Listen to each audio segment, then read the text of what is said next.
current longest game dito sa MPL Philippines Season 16. Pasok na tayo dito sa Land of Dawn. Looking at the early game, Joshi, sa tingin mo ba ay kayang makalamang dito ng TLPH? Kaya naman if those arrows would connect para dito kay Sanji, and also if they would do the Selena Gatot Kacha combo. The level 4 power spike ng TLPH is too good. Even yung Hayabusa can be caught off guard doon. But look at Carl TZ! Oop! Pero look at that. Possible first blood na nga ba ito? Pero mukhang hindi. Para muna for TLPH. Pero ang pinaka-kinakatakot ko dito is yung ay instantaneous na crowd control. At kakasabi ko pala ng crowd control. Walang galawan for Super Yoshi. Ensuring the first blood for Sanji. Eh yun kasi nakita ko sa index, ang baba ng crowd control for Smart Omega. Lumangoy, pare. Wala silang panghawak doon sa Lancelot and even the Selena. They would really commit yung Tsunami Slam ni Super Yoshi. But again, hindi sila yung mga magagandang targets. And what happened during that first blood na nakuha ng TLPH is that nauna na naman si JP doon sa pwesto, doon sa may pixel bush down left side. So alam niya na merong manggagaling at may tao doon sa left mid bush. Ang ginawa na lang nila, taunt, yung arrow, and yung sinasabi din ni Athena, the crowd control is enough para ma-burst down ang isang Kaleya ni Super Yoshi. Ito rin yung parang ginawa niya yung basic TikTok combo ni Selena, yung triple, yung apat na dash doon sa may bandang river. And for the side of TLPH, no, mukhang na checkpoint na nila ang kanilang pinakaunang win condition dito na kumonekta ang mga arrow. And that's first blood already para kay Sanji. That also gives him the ability na mag-leash doon sa mga crabs na napaka-high value ngayon sa metang ito. As the first turtle of the game will be spawning, may maliit na kalamangan ng TLPH at mukhang magsiset up na rin ng Omega around that turtle. And as you mentioned, DOT talaga yung puhunanan dito na Smart Omega. Pero kung instant na pag-uusapan na mas afford dito ng TLPH, ngayon instant pag roam around dito sa unang pagong, umaali-aligid dito sa Sanford. Eyeing in dito sila James and Edward Super Yoshi. Falling star man out. Pero sa pinakagitna pala, maganda rin pagpasok ko ni James. Carl DC will still be Ryzen down! the turtle. Hawag si Ryzen na matatanggal. Sunod nga ba sa distance Super Yoshi? AOG ay nakakama. And another arrow and trap will hit as well. Ito yung sinabi mo kanina, Josie, yung Gatot Selena combo. Kapag natont, may rektang araw na para sa'yo. Tapos pwede mo pang baguhin yung variant. Pag may tinamaan, pwedeng may taunt na kasunod. Pag may tinamaan, pwedeng may AOG na kasunod. And for TLPH, agad-agad, as early as now, kumokonekta na agad yung combo na yun and nakukuha nila yung maximum value out of it. It's Ryzen falling down. Hindi lang yun yung nangyayari. Pinipigilan nila yung Hayabusa na makuha yung ideal game niya sa early. At kung nakita natin yung graphic kanina, no, number 1 Lancelot pala. MPLPH all-time stats para dito kay Carl Tusok. There is a reason as to why may skin under Carl TZ on this Lancelot, and up until this day, Season 16 ng MPL ay napaka-relevant pa rin ni Carl TZ sa Lancelot pick na ito. Number one.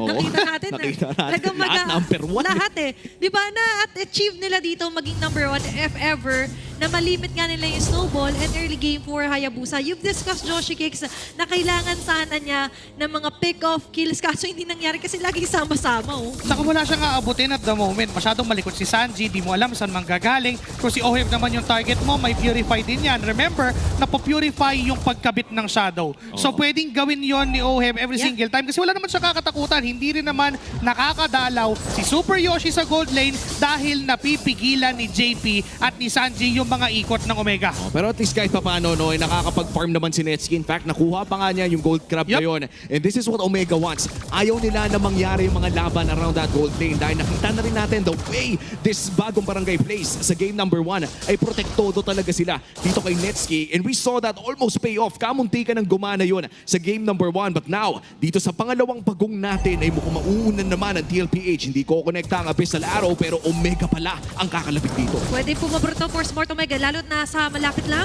si Netsuki. Habang inuunahan naman dito Super Yoshi Sanford, all eyes on him. Multiple traps as well ay naaapakan at may nakaabang pang JP sa may bandang likod. Sanford as well, where the Starlight Dance ay maganda-ganda yung formation. Pero for Smart Omega, might be a bit shaky yung kanilang nagiging depensa dito sa Turtle. Sasayaw muna pero nangangalati na. Turtle secure para dito kay Carl TZ at hahanapin niya dito si James. Pero mukhang magbaback na ang side ng TLPH. Kalmado lang pare, nananakot lang si Carl Tusok. Saka yung flicker din ni Sanji kanina para iwasan yung potential na gustong gawin ni Super Yoshi. That was a really perfectly timed na flicker para kay Sanji, nagulo bigla yung tempo na gustong gawin ni Super Yoshi. That could have been a pick-off para sa Smart Omega. But because of him not connecting that Tsunami Slam para kay Sanji, biglang nabago at pumabor sa TLPH yung tempo ng laban. Kung kanina hinahawakan lang nila Carl TZ, but then nung nag-decide sila na okay, pwede na, malayo si Ryzen, ginawa't binurse na lang nila yung Turtle. And looking at the Infinix in-game equipment, no, nakakapag-farm naman ng bagya dito si Netsky. Still, a 700 gold lead na hawak dito ni Oheb. At sakto-sakto lang yan, you are playing the Harif. Yan talaga dapat ang itsura ng laro doon sa gold lane. But overall, yung team advantage ng TLPH ay lumalaki na.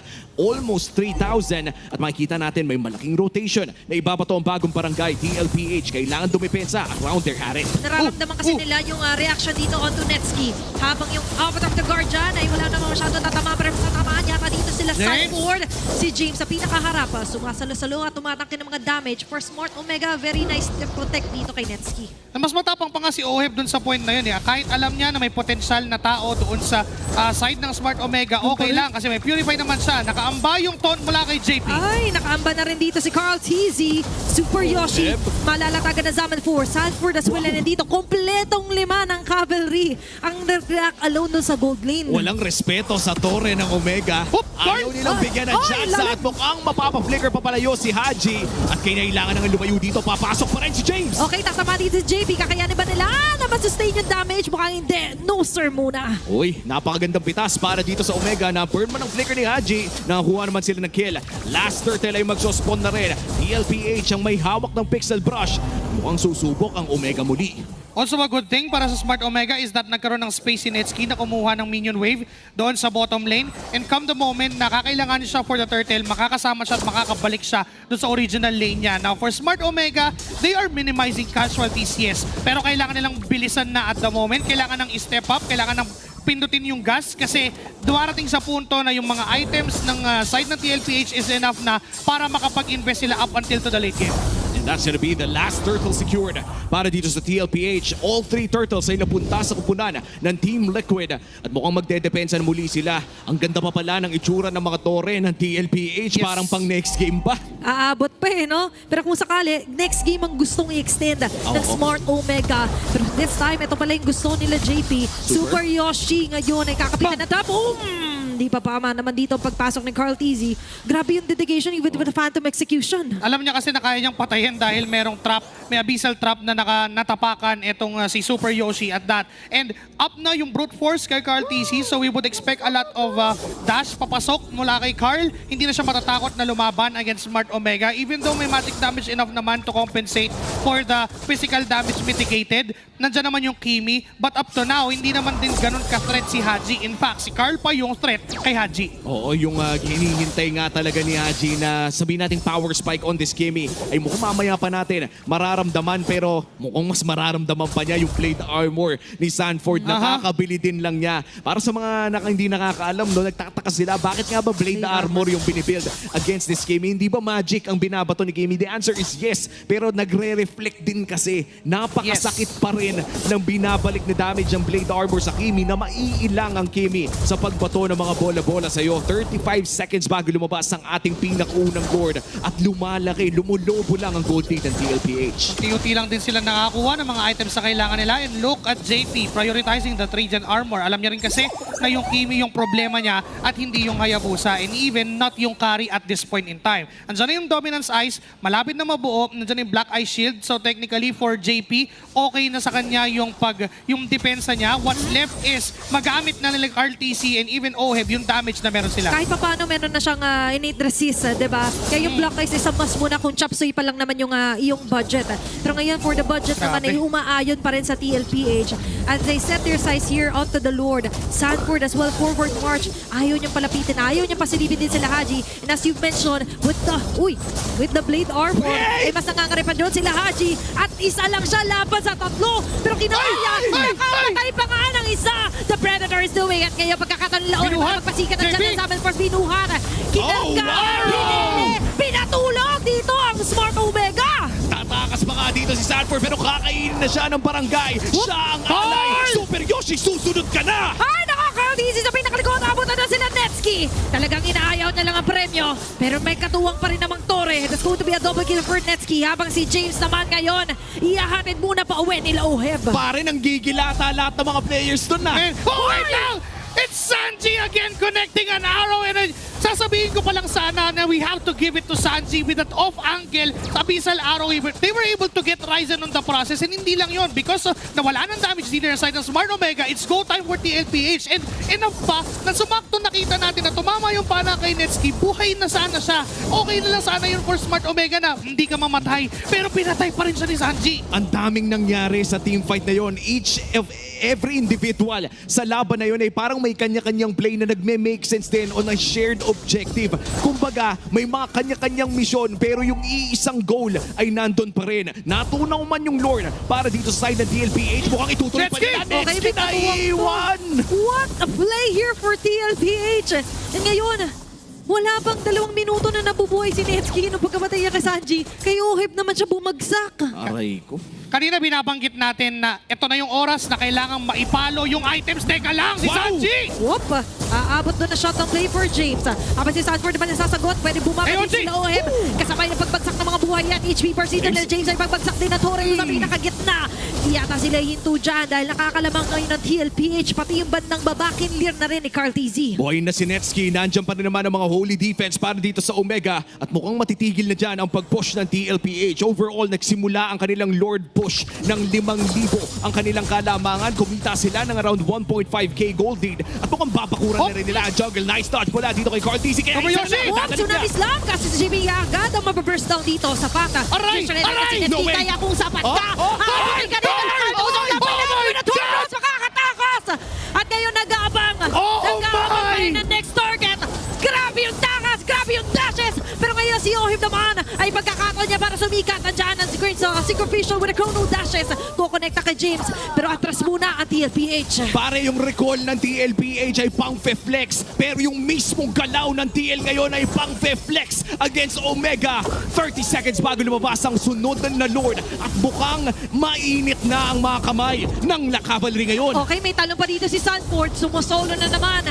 Very same scenario na kung saan tatlo tumatao sa kanya. Nakatanggal pa ng isang Haji earlier. And with that, for Smart Omega, they realize parang hindi dapat kay Sanford lahat ang bantay natin.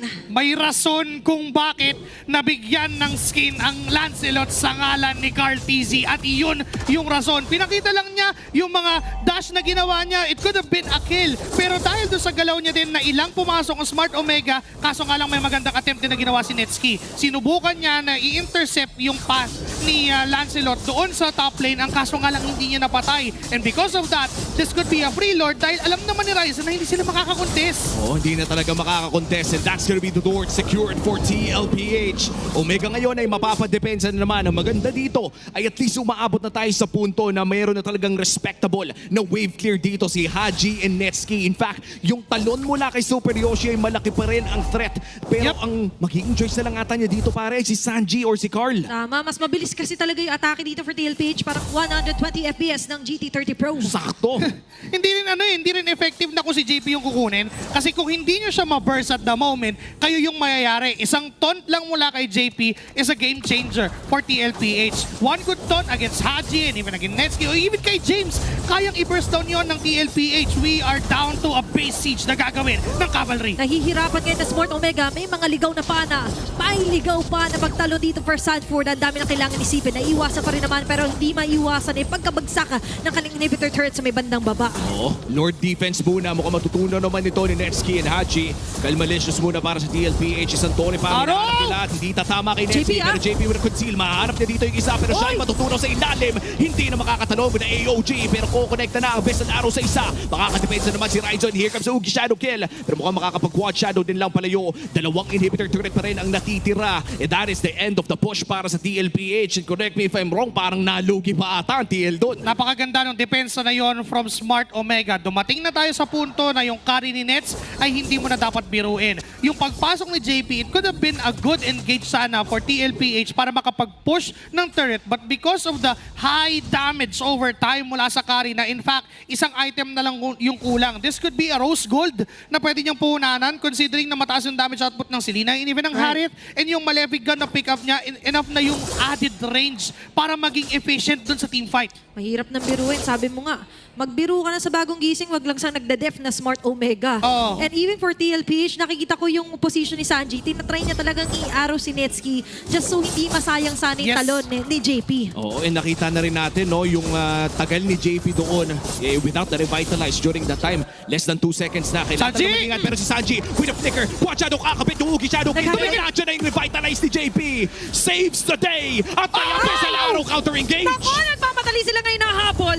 Ajen Conceal Blade at Super abutan Yoshi. ni Super Yoshi. Sanford on the move. Hindi niya tatantanan dito mga members ng Smart Omega. Still, what a vision here for TLPH. Huwag ang prinsesa ko moment mula kay JP papunta kay Sanji. Ang ganda na sana nung engage ng Smart Omega. In fact, hindi ganun talaga kaganda yung pwesto ni Sanji doon kasi pwede siyang mabigyan at any single moment. And because of JP sharing the cookie shadow kill, meanwhile James though, LG! Boom! Tatama pa yung dalawa. Kailangan matras dito ni Letsky. Abutan pa na Falling Star Mode. Sunod-sunod na. Pagpasok dito ng TLPH with a stampede. Oh my God! Dito na. Kaso not for long. At Storm secures the triple kill. And this might be it. May wave pa sa baba at nirekulan na nga. Huwag na tayong maglokohan pa. Wala nang magdedepensa para sa Omega. Recall party is here. The minions are here. At nandito na rin ang TLPH. Ito ang tunay na flex as Team Liquid Philippines makes their way onto the base of Smart Omega and finally will secure the 2-0 sweep para sa araw nito. What a dominating match para sa Team Liquid. Up to that last moment, hindi tinigilan ni Carl TZ at